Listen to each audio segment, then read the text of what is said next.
This storm was very unpredictable. I don't know what to do with myself. I lost it all. Hurricane Ian ravaged the West Coast. I thought we were going to die. Every day is a busy day trying to recover. The cleanup continues What's the future look like for you? A lot of uncertainty. as hurricane season starts. It's a monster impact to the community, and we will rebuild. Now, it's time to prepare. How long does it take to do your whole house? What do you need to have in your disaster preparedness kit? Now, a WPBF 25 first warning weather special, Hurricane Ready, with Chief Certified Meteorologist Chris Martinez. This is the coastal town of Matlacha, one of the islands hardest hit by Hurricane Ian in southwest Florida back in September. The 155-mile-an-hour winds, along with the deadly storm surge, knocked out 2 lifelines that day. The Matlacha Bridge and Sanibel Causeway trapping people for days. Fort Myers, Cape Coral, and Naples were also hit, leaving hundreds and thousands without power. Close to 150 people were killed. It was the 3rd costliest hurricane on record after Katrina and Harvey. The rebuild in the aftermath of Hurricane Ian is very slow, but the community has banded together to help restore their homes, their businesses, and their lives. It was horrifying. It was completely horrifying. This is where the house began. Tracy Wentz has lived on Curlew Drive for years. But it took just minutes for her home to be destroyed. At one point, I texted my family and said, "I'm sorry, I love you," because I thought we were going to die. Our house was demoed the Monday before Thanksgiving. And you're still without power. Still without power. We're running on generator. Wentz is like a lot of people, waiting months on FEMA money, temporary housing, and backlog permits. What's changed since then? Nothing. Nothing. This is where we're staying, right? What we're living. For now, she sits we and have waits a spare in a bed tiny here, rental our trailer dogs. with her husband. Right now, we kind of still have stuff to put away. Our kitchen. The only thing we really can use right now yet is the microwave because propane. We freeze things in the freezer and then put them in the refrigerator so that way it lasts while we're at work. You've been through the storm surge, you've been through the wind, and you've seen the devastation. You've lived it for the past almost 8 months, and you still want to rebuild. You know why? Because we have the best community on this island. We all pulled together and helped each other, and I don't think I could leave that.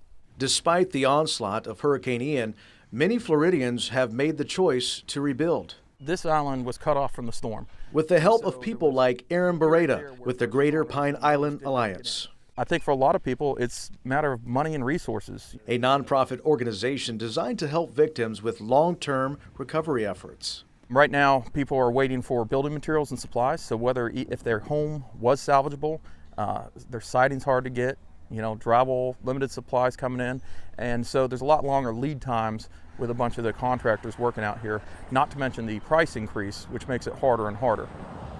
What's the future look like for you? I mean, there's a lot of uncertainty. Obviously, knowing that we need to come in and do a seawall and put docks in and put an ice house and, again, everything that makes us a fish house. The part that's most devastating is you're going to lose the culture, you're going to lose the history. And when these fisheries fail, like my shop, when it fails, I'm much more valuable property-wise not being part of the fisheries. Casey Streeter is the owner of the once bustling Island Seafood Market in Matlacha. Look, we worked for over 10 years, 7 days a week, and in a matter of 10 hours, it was all gone. Our island's got our road, so it's a start. We got about a 2-foot sand dune in our parking lot. Here's what we're working with in here. Every day, crews come to haul away what's left of the business. This is our working waterfront, or what's left, the last of what's left of my docks. All while knowing they've already been denied for disaster assistance this year. It's really not help when help comes 5 years later. It's going to be a big lift, but we're going to find a way. We're gritty people, so we'll make it happen. While Ian was battering the West Coast, officials in Palm Beach County were watching the devastation unfold more than 100 miles away. And it's scenes like this all around me that county officials want to avoid, so they urge you to prepare early. Right off of Military Trail in Gun Club Road in West Palm Beach is the heart of emergency management and disaster preparedness for Palm Beach County. What exactly is in this room? Well, this is our emergency operations center, and this is what we consider our operations room. So all of our partner agencies and county responding agencies work from this room when we have an activation. A room that is abuzz days before a hurricane even threatens. So in this place, you really have representatives from all facets of the county. Absolutely. This room is designed to be the main hub for county coordination, collaboration, and communication. So many solutions being discussed before any problems arise. But with an influx of new people to the county, rises a new challenge this season. I'm concerned that maybe these new individuals that have moved into our community, or even those that have been here a long time, haven't taken time to be prepared. It's so important as we have a storm approaching that individuals are prepared. And to be prepared, you have to be aware of all impacts a storm may bring. Individuals need to understand that it's all of those individual hazards that make up a hurricane, whether that be the threat of tornadoes or flooding. So individuals need to take the time to understand how those hazards could impact where they live and how they would respond to it, whether they're in an evacuation zone, whether they're in a flood zone. And knowing that communicating those hazards and information to you is crucial, the EOC has a quick, free way to bring them to you by signing up. This room actually launches, we have a mass communication system that we use for public safety emergencies called Alert PBC. Individuals can go to alertpbc.com to register, and any public safety emergency that would impact you at your home or your place of business, whatever you register, that information comes directly out of this office here. Mary Blakeney also wants to stress it's not just hurricane season you need to get ready for. So when we tell people to get prepared now, it's not just for hurricane season, it's for year round, whatever may happen to you. Now is the time to be prepared. If everybody is prepared, the amount of stress and the ability to recover quickly is greater for our community. This is how you can find out if you're in an evacuation zone. Click on the Know Your Zone map, type in your address, and see if you're in a flood area. If you are in an evacuation zone, listen to orders from your local officials. You can find this map on WPBF.com. Getting your home prepared for a storm can feel overwhelming, but there are many things you can do right now before you have to take action. Meteorologist Glenn Glazer has a tour. I know this is about hurricane season, but there's something that people should know about for any time of year. When we have any kind of severe weather, it's super important to know which room in my house is the safest room in the house. Yeah, you should actually have an awareness of your actual home. This is the safest room in this particular house. So what you want to look for in the event of an approaching storm or even a potential tornado warning is you want to find the safest room in your house. And how you can identify the safest room in your house, you really want to focus on a room that has no exterior windows or walls. Right. So it just so happens that this restroom is in an interior portion of the house.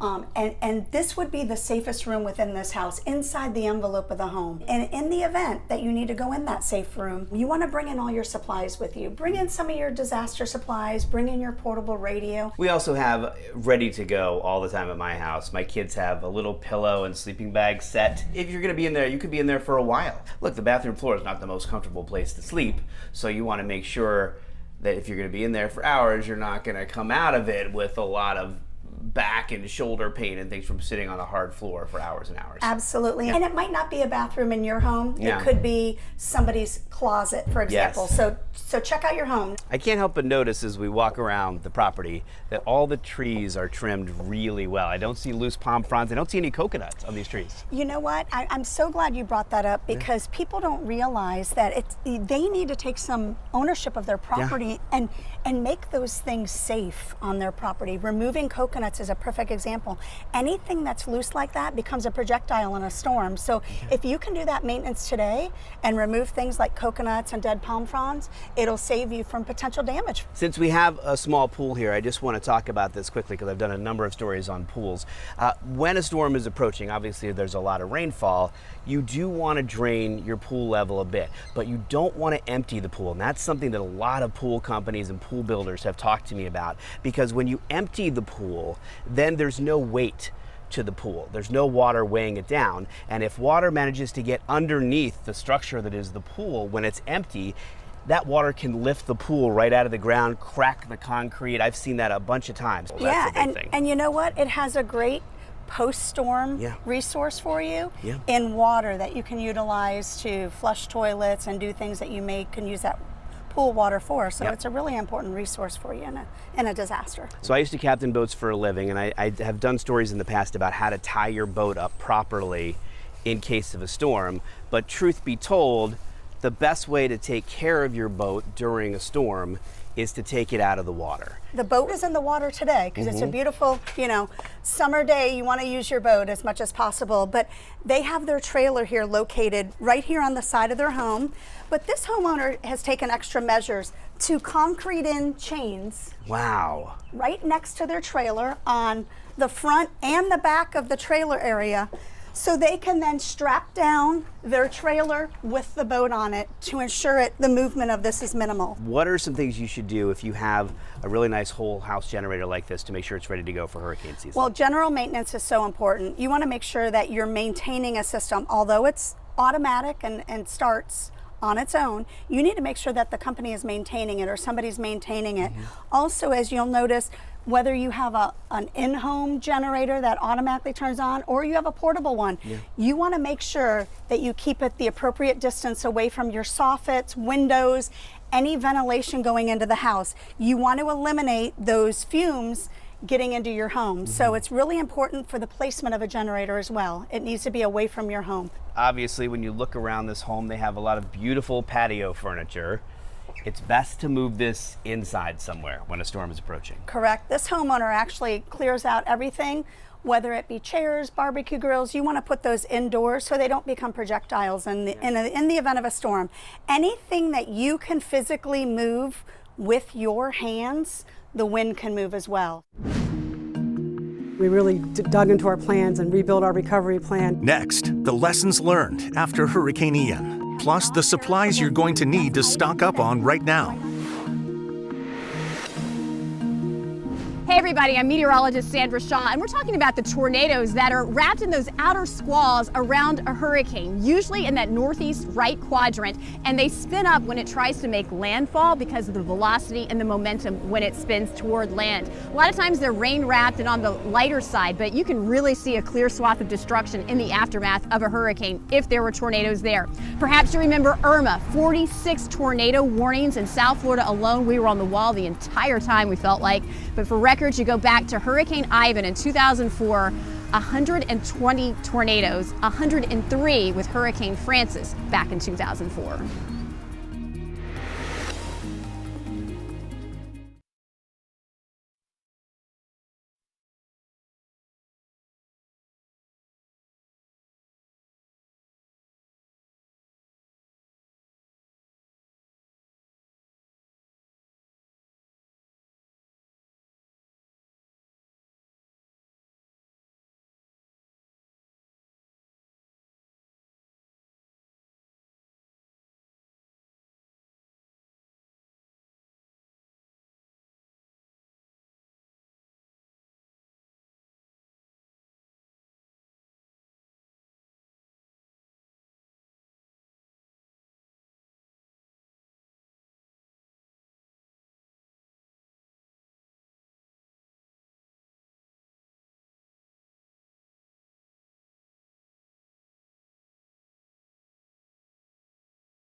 As we prepare for hurricane season, you may have heard that our global weather pattern is shifting a little bit. We are tracking a developing El Nino, and basically what that means is the warming of the Pacific. So that means that we will see more wind shear when it comes to the Atlantic. If that is available, that means that wind shear can help kind of tear storms apart, which is good news. So as we take a look at the hurricane forecast and the season, we are looking at a season that could be slightly below average here across the area, but I want to point this out. Very important that it only takes one storm, so get prepared. Colorado State University released their first Atlantic hurricane season forecast last month. They're predicting the first below average season since 2015. The reason? El Nino. They are predicting 13 named storms, 6 hurricanes, and 2 becoming major hurricanes. And experts believe we could see a major hurricane making landfall in the U.S. this season. City officials in Martin County have learned a lot of lessons from Hurricane Ian. Meteorologist Sandra Shaw shows us how what happened here can help us now. This is the communication nexus for storm operations in Martin County. And we have Unified Command, which is a group of decision makers that make decisions on when to evacuate, when to shelter, when to close the EOC, the Emergency Operations Center, and all the activities that go with making sure that everybody's safe during a hurricane. This is our Unified Command Center. This is where our county administrator sits, who is our incident commander, our fire chief, emergency management director. These are the people that make the decisions. All the information routes through the EOC, which strategizes throughout a hurricane. This is our broadcast studio. Mission number 1, get clear messaging to the public, many times through news conferences in their recently remodeled media room. But outreach is happening right now as well. This new trailer is the distribution center for evacuation maps for residents who have never weathered a hurricane before. Oh, I do live in an evacuation zone. You know, what do I do? And we're really just giving out new information. We just purchased a bunch of new outreach supplies so we can really get the residents to be prepared that haven't been through a hurricane. They've been through snowstorms and blizzards, but this is a little bit different. Another key focus this year emerged from a recovery mission in Fort Myers right after Hurricane Ian. I flew over the devastated area, especially in Fort Myers Beach, and just looking at that really just makes you come back, and we really dug into our plans and rebuilt our recovery plan and working on disaster housing plans and how we can get all of those FEMA housing trailers into this county if that happened. So to the left here is our Community Information Center, also where all the hotline numbers are answered. Sally Waite has honed in on crafting specifics. We really are looking into what can we really use, what hotels can we have contracts with, going to start working with our tourism development committee and see what what they have to offer up, and just where are we going to put everybody? Are we going to put FEMA trailers on your lot? Do you have permits for that? There was just so many things that we learned from being over there. For now, the Martin County EOC is training emergency center staff. They are stocking up on their new freezer for the possible 24/7 demands ahead. And they are getting neighbors prepped for all possible outcomes.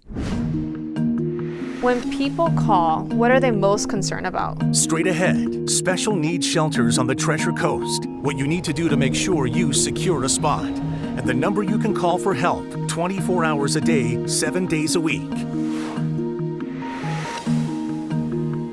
I'm WPBF 25 First Warning Meteorologist Brooke Silvering, and here's your storm short. Here are some myths you might have heard of throughout the hurricane season. A Category 1 hurricane is not that bad, and that's not true. All it takes is one storm to cause damage, and Category 1 hurricanes can cause damage to roofs. Myth number 2 is just because the sun is out during a hurricane, it must mean the storm is over. And that's not true. The eye of a hurricane can be up to 20 to 40 miles wide, giving the illusion that it's over, but it's not technically over until you get the clear. And myth number 3, just because you live by the water, you're going to be the only areas impacted by the storm. And that's not true. Areas further inland can also see impacts from the storm, such as storm surge and also flooding caused by heavy rains.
I'm First Warning meteorologist Glenn Glazer, and this is your storm short on storm shutters. I've incorporated the help of my very good friend Dave Hyland. Hello, Dave. Hey, what's up? Thanks for letting us use your house today. You got one shutter down here.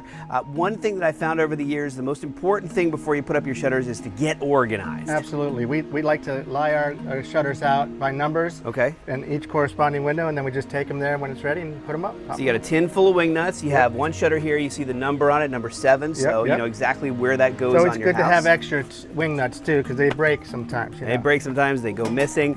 Have your gloves on. These are very sharp. Make sure you use gloves all the time. Closed-toed shoes as well. Closed-toed shoes as well. Another tip, I didn't think of that. Slide the shutter in, right over the hole, get a wing nut ready to go. I have the wing nut. Put it on here, just kind of screw it in a little bit, and then Dave has this handy dandy tool that attaches to his drill there, a little fitting.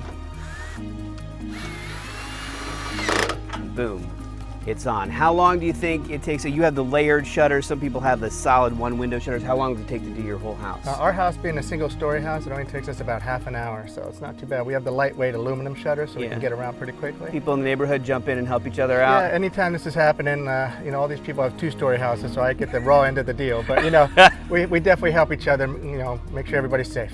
All right, thanks, brother. I appreciate your time today. I appreciate it. Glove handshake. That's right. All right, that's a look at storm shutters. Now to Indian River County, where the population has grown more than 10%. So that has emergency managers trying to accommodate the surge of people. Meteorologist Vanessa Vanette is in Vero Beach. This right here is the Indian River County Emergency Operations Center, and this is the main operations room that we use during activations for hurricanes and really any other local disaster. Emergency Management Coordinator Ryan Lloyd is always looking out for what the community may need. And that could include the needs to shelter, any sort of evacuation needs, any sort of resources that we might need ahead of the storm that we need to get pre-positioned. When people call, what are they most concerned about? They're usually concerned about, do I have to evacuate? Is it going to storm? Is the lights going to go out? And how long is the power going to be out? If you're new to Florida, you need to know if you live in a flood or storm surge zone area. This is a storm surge map. Our main areas of storm surge is anything east of US 1, and there's also low-lying areas within the community. During a storm, damage isn't mostly caused by wind, it's by flooding. My role in this county is I'm in charge of various divisions, one of which is the Emergency Management Division. Indian River Emergency Operations Service Director David Johnson wants to make sure people are prepared. Do the phones get flooded before or even more after the storm? Usually before, then they quiet down during the storm, then after the storm they pick back up. The Emergency Information Center is where anyone can call with questions about any disaster we're facing. If you have questions or need to evacuate, pet-friendly shelters are available. Special needs shelters will also be open and offer transportation. They can call the Emergency Operations Center here at 772-226-3900 and put their name on the list. Don't wait until a hurricane is headed your way to make a plan. I mean, look at this devastation. It's incomprehensible. If you ever find yourself in a situation like these folks here in Matlacha, the best number to call is 211. The specially trained staff can answer your hurricane questions and direct you to the right people. 211 services are offered in all 5 of our counties, and they also offer mental health services. We'll have as many as 100 people in here. Coming up, emergency operations on a whole new level, and what to do with your beloved pets during a storm. I'm here with Mary Blakeney with the Palm Beach County Emergency Management's Office. What do you need to have in your disaster preparedness kit? You should have a 3 to 5 day supply of items within your disaster supply kit. You want to have personal hygiene items, including any prescription medication. You want to have non-perishable food. That's items that you can pull right out of your pantry and eat right out of the can if necessary. Remember a can opener. And how many days of food? 3 to 5 days supply. You want to have paper products. That way you don't have to worry about doing any type of dishes. You should have a supply of cash on hand. medical information as well as emergency contacts. When it comes to drinking water, you want to have 1 gallon per person per day. Again, 3 to 5 days. Don't forget the infants and children and the pets. And you want to also have a supply of activities for the children to have available. And everything you have in your kit should be battery operated. No candles. You want to have everything battery operated. So you can buy battery operated candles, extra batteries, a battery operated radio, and then some basic tools in the event you may need to do a last minute repair in your home.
You're watching a WPBF 25 First Warning Weather Special, Hurricane Ready. Welcome back. I'm Chief Certified Meteorologist Chris Martinez. I'm in the new Matt Lachey Menagerie, which is a gift shop and artist gallery all rolled into one. The old location, which was across the street, totally damaged, demolished by Hurricane Ian. I saw the damage a week after myself. Let's turn to meteorologist Glenn Glazer in St. Lucie County, where they're utilizing the latest technology in the Emergency Operations Center.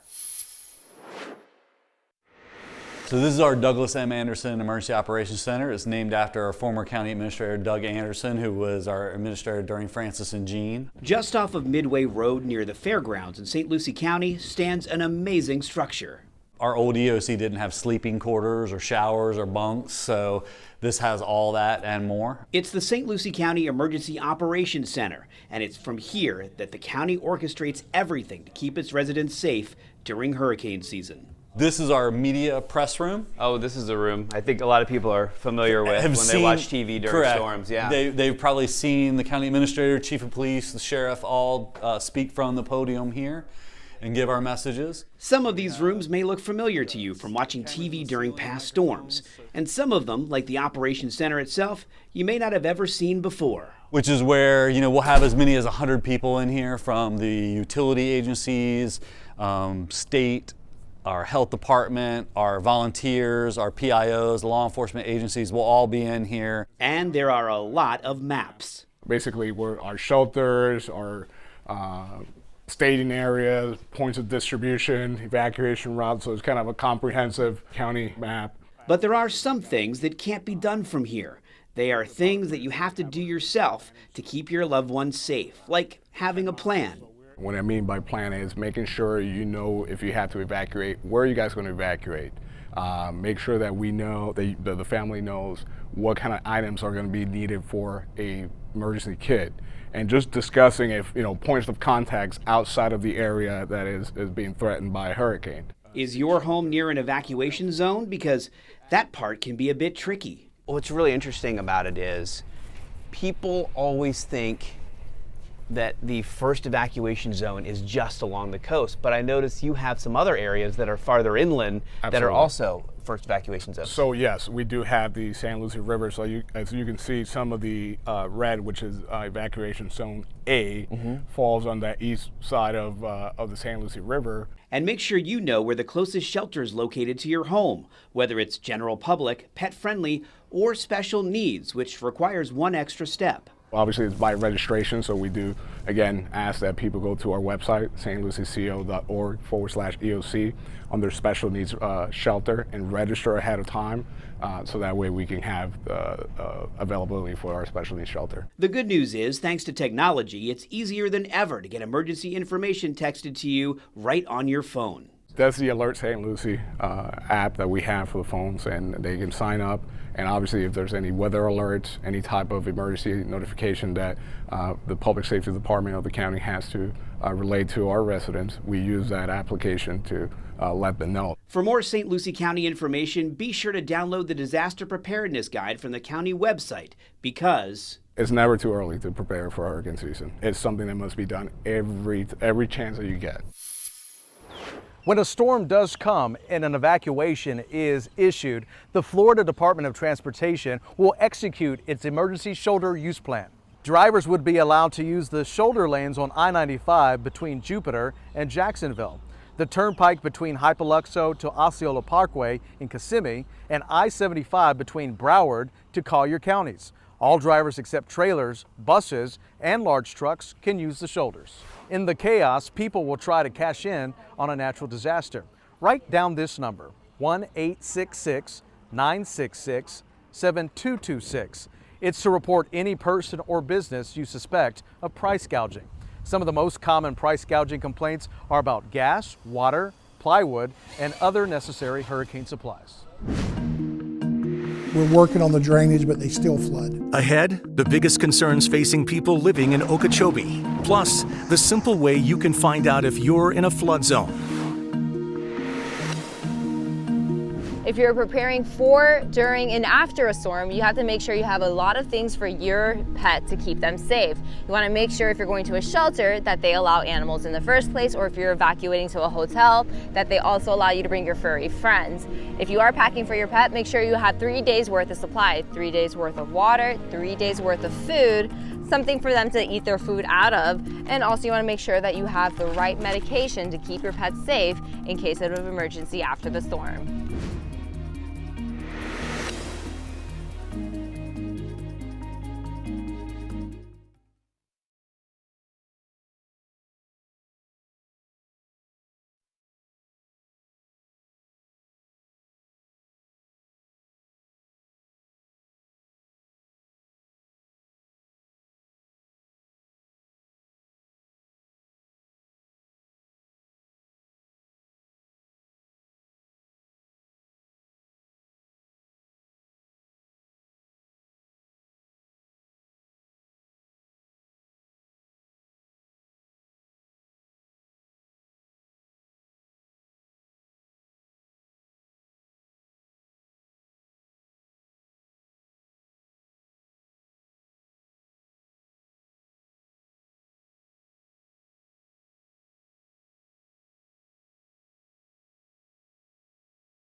I'm meteorologist Vanessa Vinent, and here's your storm short. We're going to be talking about watches and warnings. When a watch has been issued, that means be prepared. A warning, take action right now.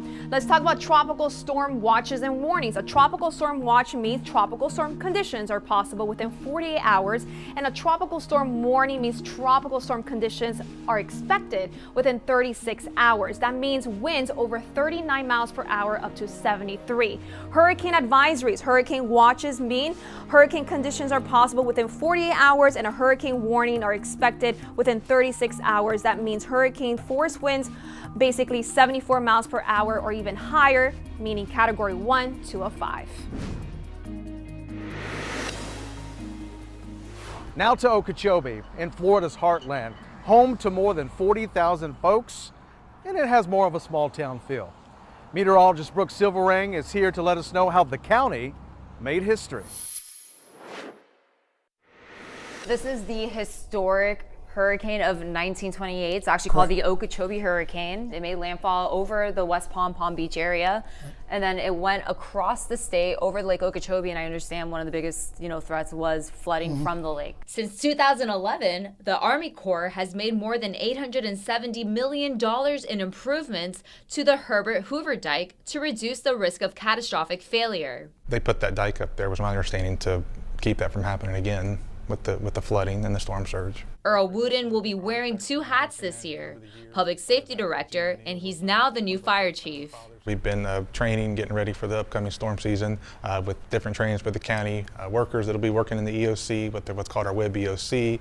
We've been training with our local building department officials for ORION, which is our damage assessment programs and things. Will go out after the storm and assess the damage that may have occurred from the storm. In here, this is where all our different emergency support functions take place, and our command and general staff, when we have our meetings for hurricanes and things like that, everybody's just kind of in here working away. Okeechobee County's Emergency Operations Center will be fully staffed before, during, and after a storm in a building which can withstand winds up to 156 miles per hour. Even with taking a direct lightning strike, we were able to maintain power and be able to provide the services to the community, continue to talk to the state without any issues. We had our internet. Since Okeechobee County is in the center of the state, it feels the impacts from hurricanes that make landfall on Florida's east and west coast. The biggest issues that I've seen over time with us comes back to that street flooding.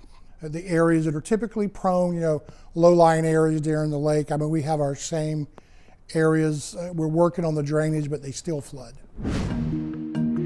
Next, storm surge in virtual reality. What a popular local city could look like underwater.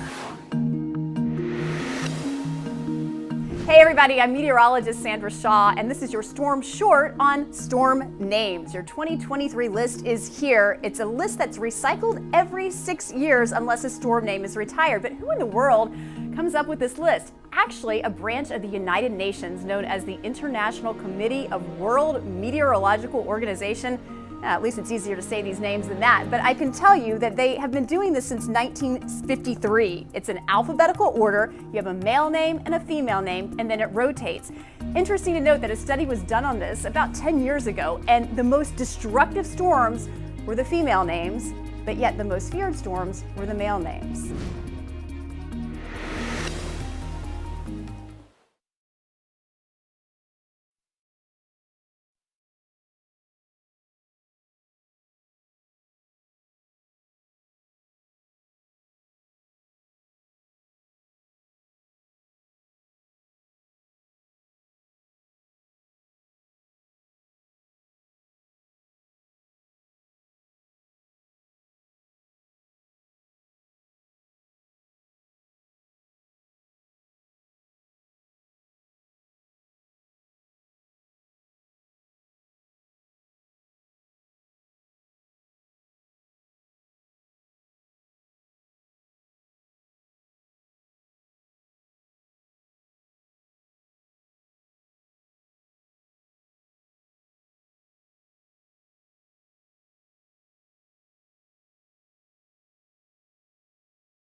I'm First Warning Meteorologist Glenn Glazer, and this is your storm short on storm surge. What is storm surge? Well, when a developed storm is out in the ocean, it does a couple of things. The low pressure center lifts the water up, but the wind is what really causes storm surge, and that's blowing forward a wall of water as it heads toward land. For example, let's suppose this Tupperware has the ocean in it, and I am the wind. As it blows forward, the water piles up. Now, let's suppose I'm standing at high tide here on the beach. That means where I'm standing is exactly where the water comes to at high tide. Now, let's suppose there's a 4-foot storm surge. This ladder is 4 feet tall, so in the same spot where I was just standing at high tide, the water would be up to here on me. How about an 8-foot storm surge? Well, let's take our tape measure and see. The ladder is 4 feet. Let's go another 4 feet. Look at that.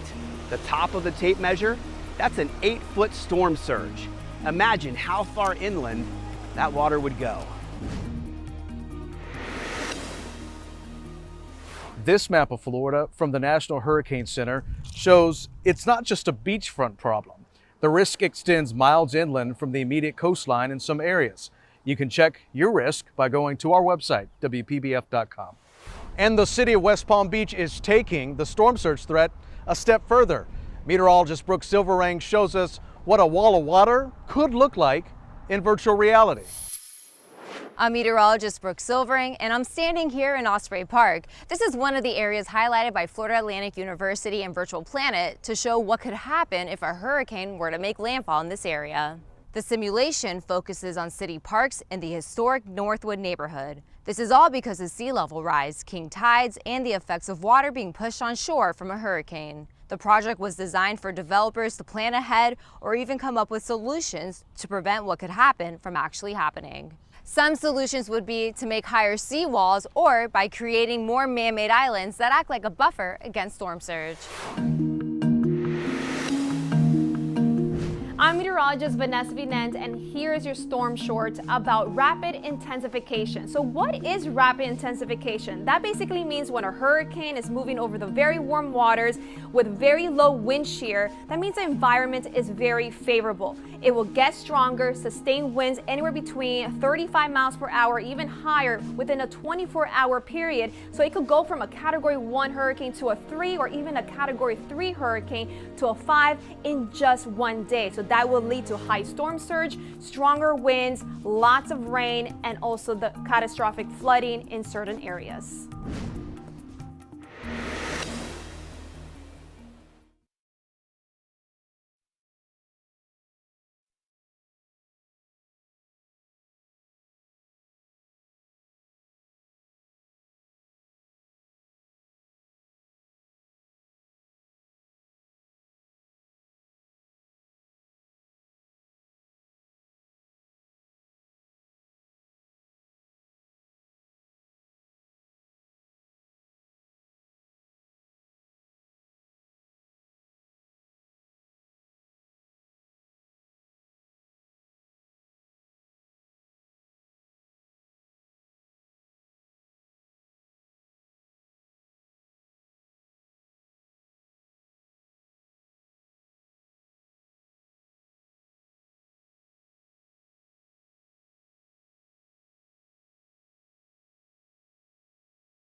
One of the ways that you can get your family hurricane ready is by going to our website, WPBF.com. Click on the WPBF 25 First Warning Hurricane Ready Guide.